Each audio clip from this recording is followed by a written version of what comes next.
Assalamualaikum warahmatullahi wabarakatuh. Perkenalkan, nama saya Siti Naimah, dosen dari Program Studi Keperawatan, Program Pendidikan Profesi Nurse Setikes Guna Bangsa Yogyakarta.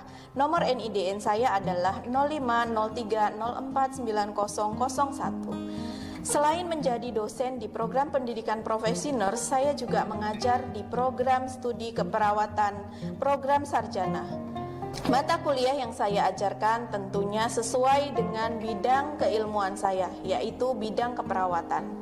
Beberapa mata kuliah yang pernah saya ampu yaitu ilmu dasar keperawatan, farmakologi keperawatan, keperawatan dewasa, kardiovaskuler, respirasi, dan hematologi, serta mata kuliah keperawatan kritis.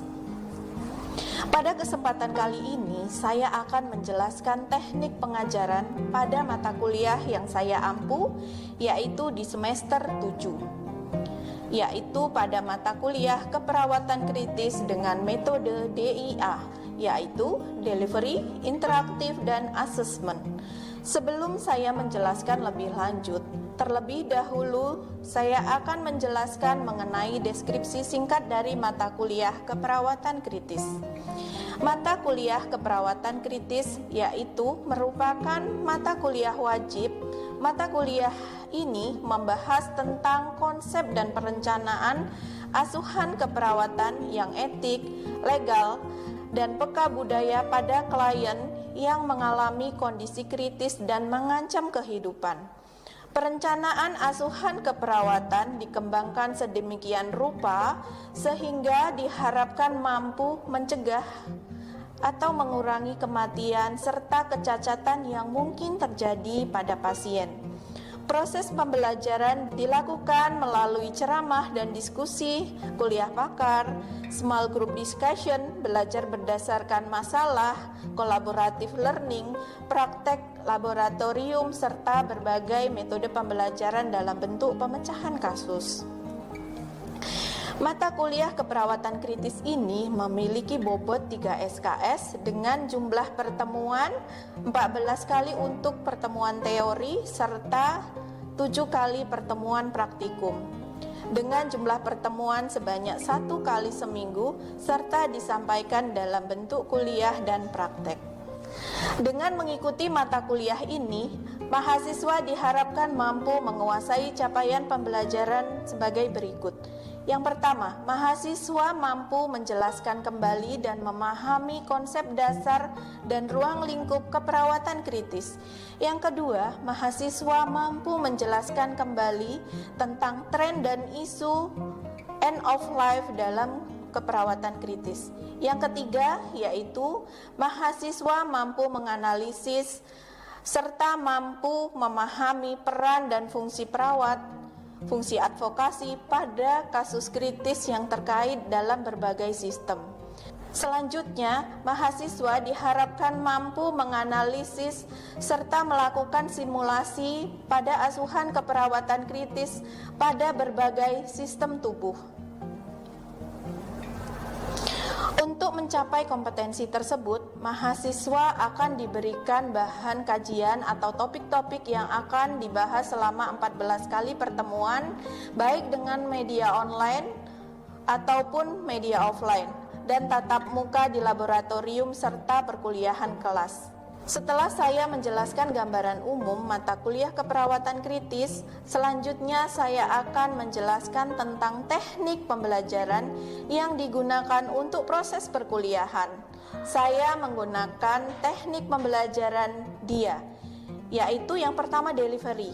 Bagaimana materi bisa tersampaikan kepada mahasiswa dengan baik, yaitu yang pertama dengan menggunakan beberapa referensi textbook diantaranya. Yang pertama, Critical Care Nursing, Diagnosis and Management yang dituliskan oleh Linda De Orden, Kathleen M. Tassi, dan Mary Elok.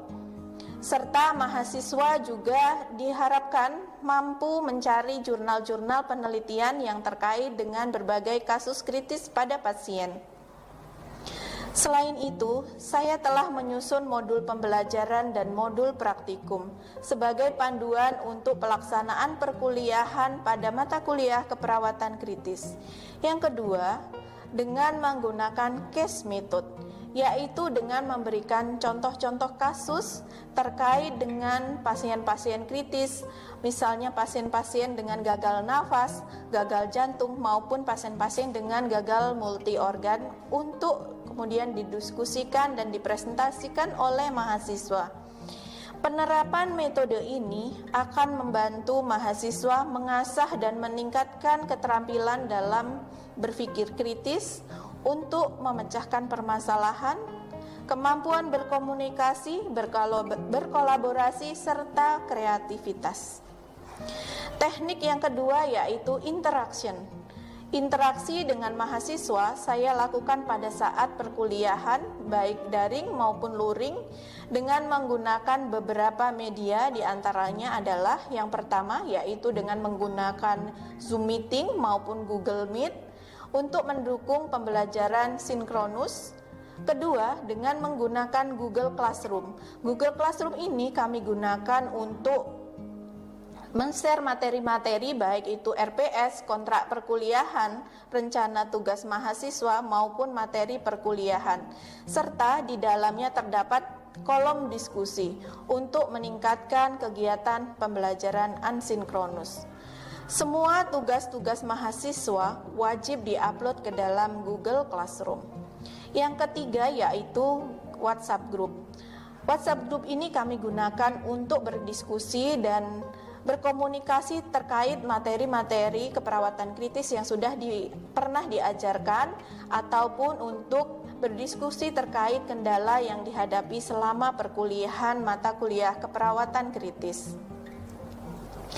Selanjutnya, saya akan menyampaikan cuplikan perkuliahan keperawatan kritis yang saya lakukan di dalam kelas. Berikut adalah cuplikannya. Ya, Assalamualaikum warahmatullahi wabarakatuh. Waalaikumsalam warahmatullahi wabarakatuh. Selamat pagi teman-teman semuanya. Selamat pagi, Bu. Alhamdulillah ya Ibu bisa bertemu dengan kalian kembali ya pada hari ini untuk mata kuliah keperawatan kritis ya pada pertemuan kedua. Baik teman-teman, untuk mengawali kegiatan kita hari ini agar ilmunya berkah dan bermanfaat, kita berdoa dulu. Mungkin Pak Ketua kelas bisa dibantu untuk memimpin berdoa, silahkan. Baik teman-teman, sebelum kita mengawali perkuliahan pagi hari ini, marilah kita berdoa menurut agama dan kepercayaan kita masing-masing. Berdoa dimulai.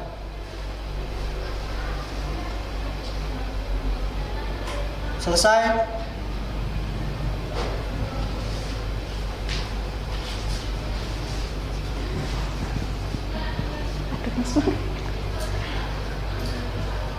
Baik teman-teman, kita masuk di pertemuan kedua ya, untuk sub CPMK yang kedua juga ya. Ini nanti dengan harapannya mahasiswa ini nanti mampu ya menganalisis kasus-kasus yang ada di keperawatan kritis. Ini adalah tujuan pembelajaran kita.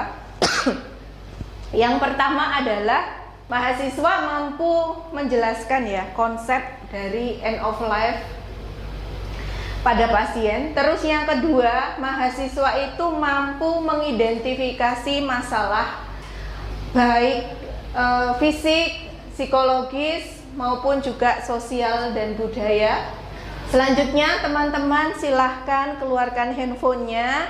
Dan ini akan ada, kita bermain-main dulu sebentar ya. Ini adalah kuisis ya, kuis kita hari ini yang juga sebagai presensi. Jadi nanti teman-teman kehadirannya dari sini tidak perlu tanda tangan yang dari perkuliahan.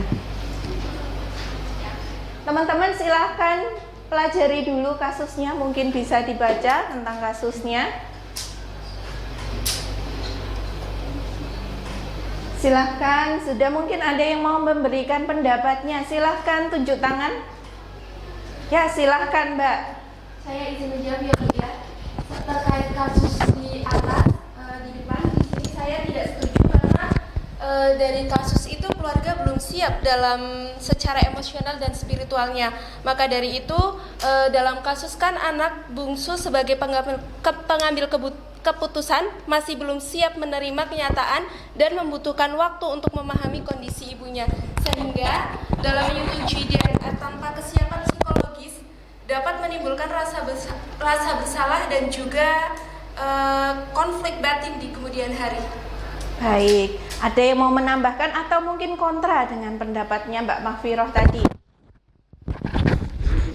Ya, silahkan Mas Soleh berikan pendapatnya.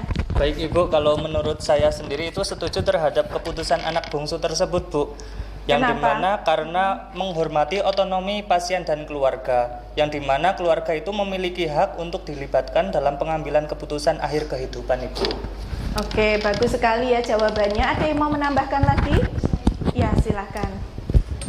Baik, di sini saya setuju karena mempertimbangkan aspek etik, benefisensi dan malfesensi, yaitu melakukan DNR dapat mencegah tindakan yang justru memperpanjang penderitaan pasien tanpa memberikan kualitas hidup yang lebih baik.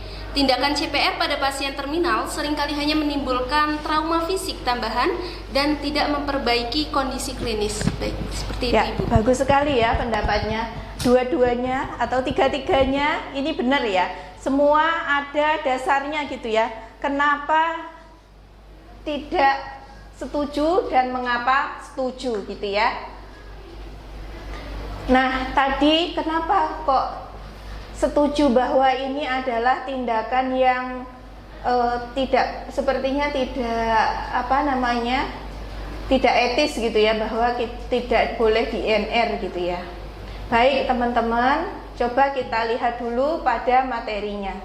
Di sini adalah end of life. Ada yang tahu end of life itu? End of life apa Mbak? End of life itu akhir dari kehidupan, di mana seorang itu sudah mengalami penyakit yang begitu parah. Untuk kesembuhannya itu tingkatnya sangat kecil, dan bahasa yang kita kenal adalah paliatif. Oke, bagus sekali ya. Ada yang nambahin? Cukup ya. Nah, betul seperti yang dikatakan Mbak Dina tadi ya, bahwa ini adalah end of life ya. End itu artinya apa teman-teman? Akhir ya. Kalau life kehidupan ya, jadi bisa dibilang end of life itu adalah akhir kehidupan gitu ya. Kalau kemarin teman-teman di keperawatan gawat darurat itu kan belajar tentang bagaimana cara mempertahankan nyawa seseorang, itu adalah kalau konsep dari keperawatan gawat darurat. Sedangkan kalau di keperawatan kritis itu memang kita dalam kondisi-kondisi tertentu memang kita akan mempertahankan pasien itu untuk tetap hidup, terus kemudian untuk mencegah kecacatan. Tapi ada tapinya ya. Ada dalam kondisi tertentu itu pasien kita ikhlaskan ya, ikhlaskan dalam tanda kutip. Teman-teman kalau sering nonton drama Korea dulu ya, pasti ada kayak istilah tarik-menarik antara malaikat maut dengan perawat yang ada di ruang ICU ya, baik itu dokter, perawat, dan tenaga medis lainnya. Kalau sekarang prinsip itu sudah tidak kita pertahankan kembali ya. Kenapa? Yang perlu kita tingkatkan adalah kualitas hidupnya ya, bukan sampai titik darah penghabisan, sampai pasien itu gimana caranya untuk tetap hidup. Karena kita ini adalah manusia ya, manusia itu ada batasnya. Ada nggak manusia yang hidup abadi? Tidak ya, bahkan Nabi pun itu tidak bisa hidup abadi ya, apalagi kita sebagai manusia. Selanjutnya teman-teman, kita ke definisi end of life care ya, perawatan end of life.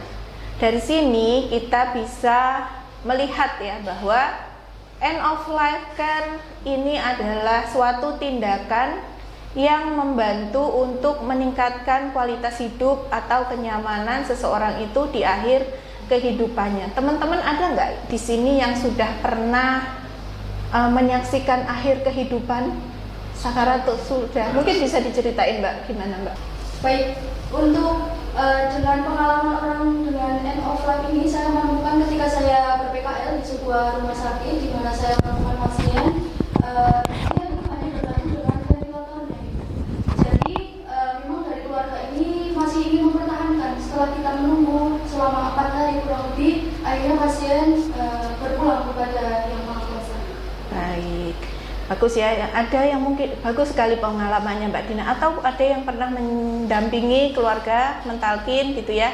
Gimana rasanya?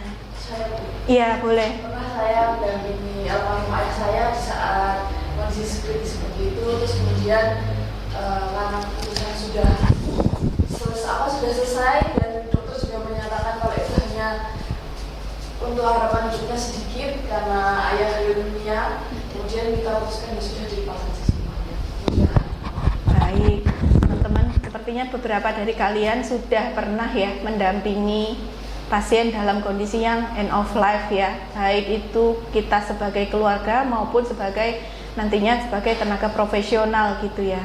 Ini membahas tentang end of life care itu memang sedikit sentimental gitu ya, karena semua orang pasti akan mengalami gitu ya, baik orang terdekat maupun pasien, bahkan mungkin suatu saat kita sendiri gitu ya.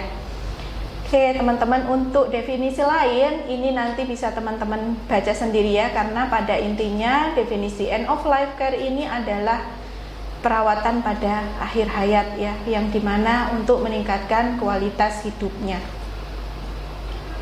Tadi sudah disampaikan oleh Mbak Dina maupun Mbak Auri ya. Nah kini adalah fokusnya on of life care ini di mananya. Yang pertama adalah rasa nyaman ya. Apa yang dimaksud rasa nyaman? Ada tahu nggak nyaman itu yang kayak apa? Iya Mbak Dina. Jadi pada pasien end of life ini biasanya pasien ini merasakan nyeri yang sangat luar biasa, sehingga kita tidak berfokus pada kesemuanya, tapi bagaimana kita manajemen nyerinya sehingga nyerinya sedikit-sedikit dapat berkurang seperti itu.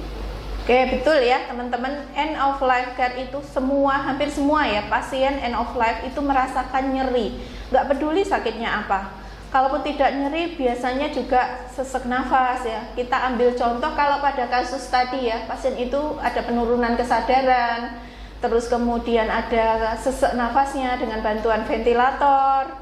Itu sebenarnya adalah pasien yang CA paru tahap akhir ya tadi itu. Nah itu sakitnya itu luar biasa. Jadi bukan lagi kita menggunakan obat-obat analgesik yang generik yang seperti misalnya ketorolac, terus apa lagi? Paracetamol, halah udah nggak mempan ya. Apalagi Mas Soleh, apa? Antrain ya, itu udah nggak lagi dipakai karena kita biasanya akan pakai morfin. Tahu ya, morfin itu obat analgesik narkotika ya, jadi memang nanti kita kolaborasikan dengan anestesi ya untuk memberikan obat analgesik.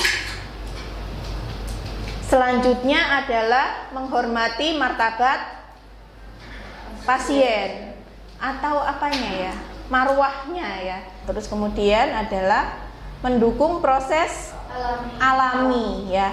Yang proses yang alami itu apa artinya? Ada yang tahu nggak alami? Artinya tidak dibuat-buat. Dia artinya tidak memperpanjang kehidupannya ataupun juga menunda-nunda kematiannya ya. Kalau teman-teman tadi lihat pada kasus ya toh, itu yang satu keluarganya wajar ya. Kalau keluarga itu tentu tidak siap kehilangan ibunya, apalagi tadi anak laki-laki biasanya itu paling dekat sama ibunya, apalagi anak bungsu gitu ya. Jadi dia ingin bagaimanapun caranya ya ibunya tetap hidup, tapi secara medis sudah tidak boleh dipertahankan sebenarnya itu karena sia-sia ya.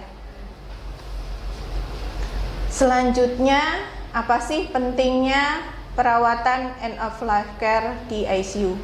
Teman-teman kemarin sudah pernah praktek ya sekilas mungkin di ICU pada saat ya keperawatan medical bedah atau keperawatan emergensi. Kemarin sempat tengok-tengok ya di ICU atau mungkin nganterin pasien dari UGD ke ICU.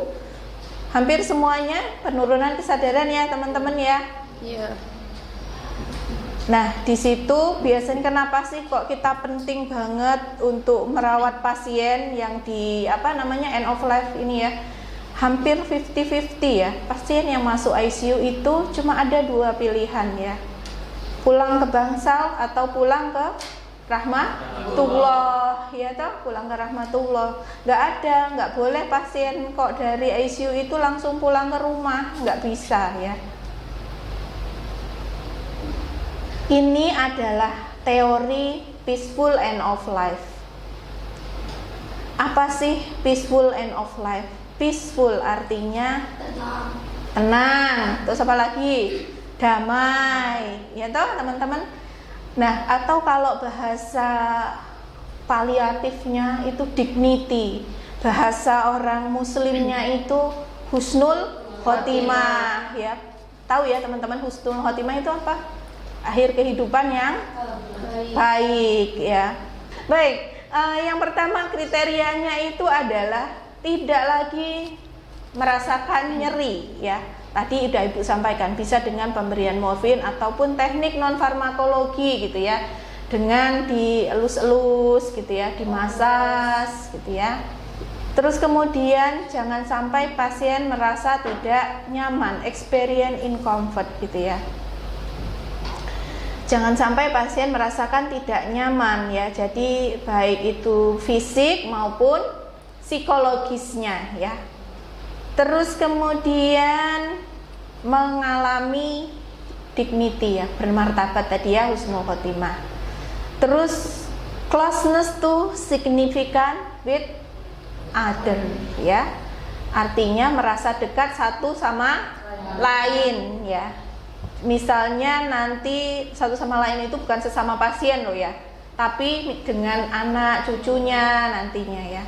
Terus kemudian being at peace ya. Di sini adalah akhir perawatan kita. Pasien ini meninggal dalam keadaan damai.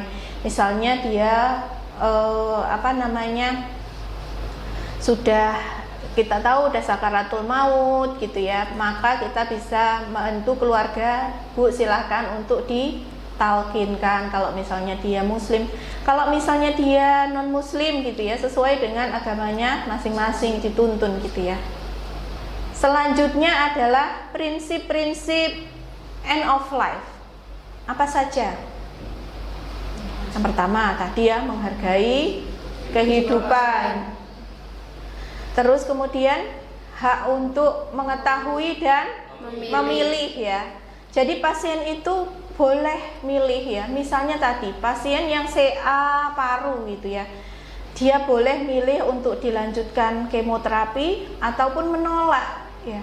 Terus yang ketiga adalah kita tidak boleh menahan atau menghentikan pengobatan.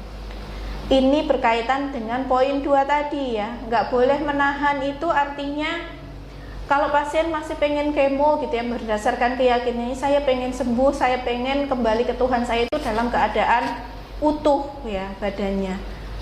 Misalnya kok Ibu dioperasi saja gitu, menyarankan seperti itu, kita tidak boleh ya, karena kita sudah tahu pasien itu dalam keadaan akhir hayat. Terus yang keempat adalah sebuah pendekatan yang kolaboratif. Jadi kita tidak bisa bekerja secara sendirian, hanya perawat dengan perawat nggak bisa, harus melibatkan tim lain. Minimal siapa Dek kalau di sini? Kira-kira siapa ya?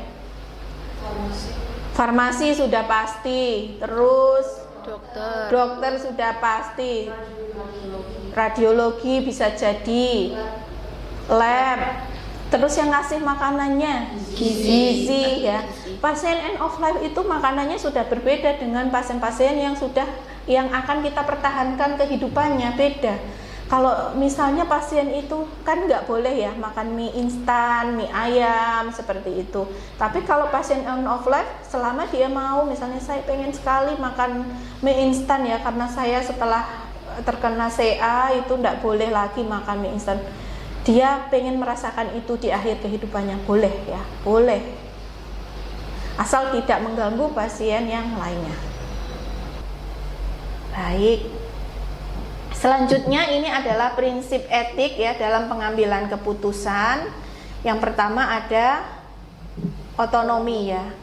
Kemudian ada beneficient dan maleficent. Otonomi tadi Ibu sudah sampaikan ya teman-teman, bahwa pasien punya hak untuk menolak ataupun menerima perawatannya.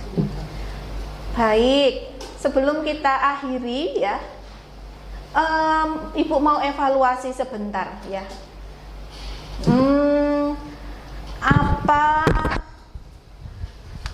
tadi kan Ibu udah ngomong banyak ya teman-teman tentang end of life care ya. Apa itu end of life care, Mbak Dina? Baik Ibu, di sini saya akan menyampaikan end of life adalah di mana seseorang ini sudah mengalami yang namanya penyakit terminal, di mana sudah tidak bisa lagi untuk disembuhkan. Sehingga sebagai seorang perawat, hal yang perlu kita lakukan adalah bagaimana kita mampu secara holistik kita memikirkan bagaimana psikologis dari keluarga, dan kita juga memberikan dukungan emosional kepada pasien seperti itu. Bagaimana keluarga dapat menerima kepulangan pasien, dan pasien juga dapat pergi dengan hormat, dengan tenang, seperti itu layaknya kita sebagai seorang manusia, seperti itu ya Ibu ya. Dan di sini bukan lagi kita mengobati terkait penyakit yang sudah diderita pasien, tetapi kita bagaimana kita memberikan kenyamanan kepada pasien, mengurangi nyerinya, karena kita sudah tidak mungkin lagi untuk memanajemen bagaimana kesembuhan dari pasien. Dan saya akan memberikan sedikit saran bagi kita yang tentunya sebagai calon-calon perawat ini, di mana di Indonesia ini seperti yang disampaikan untuk tadi oleh Ibu Naim, bagaimana di Indonesia ini memang belum mengenal apa itu end of life ini, atau disebut dengan keperawatan paliatif, sehingga mungkin nanti ada pengembangan ilmu pengetahuan dan juga mungkin atau edukasi-edukasi terkait keperawatan di bidang end of life ini, sehingga nanti keperawatan di Indonesia akan semakin meningkat dan juga menambah nilai dari nilai positif dari perawat di Indonesia. Oke, baik. Sudah bagus sekali ya teman-teman, ini perwakilan Ibu anggap sudah paham. Selanjutnya ini adalah tugas baca seperti biasa. Ini jurnal yang teman-teman harus baca. Nanti silahkan dibaca secara utuh. Ibu akan kirimkan ke GCR ya. Silahkan teman-teman baca, kemudian analisis. Cocok nggak diterapin di Indonesia? Dan pendapat teman-teman bagaimana gitu ya. Waktunya adalah seminggu dari hari ini, gitu ya. Ada pertanyaan? Tidak ya? Belum Ibu. Baik, alhamdulillah teman-teman, hari ini sudah selesai perkuliahan kita pada hari ini. Ibu akhiri, wassalamualaikum warahmatullahi wabarakatuh. Waalaikumsalam warahmatullahi wabarakatuh. Terima kasih Ibu. Sama-sama.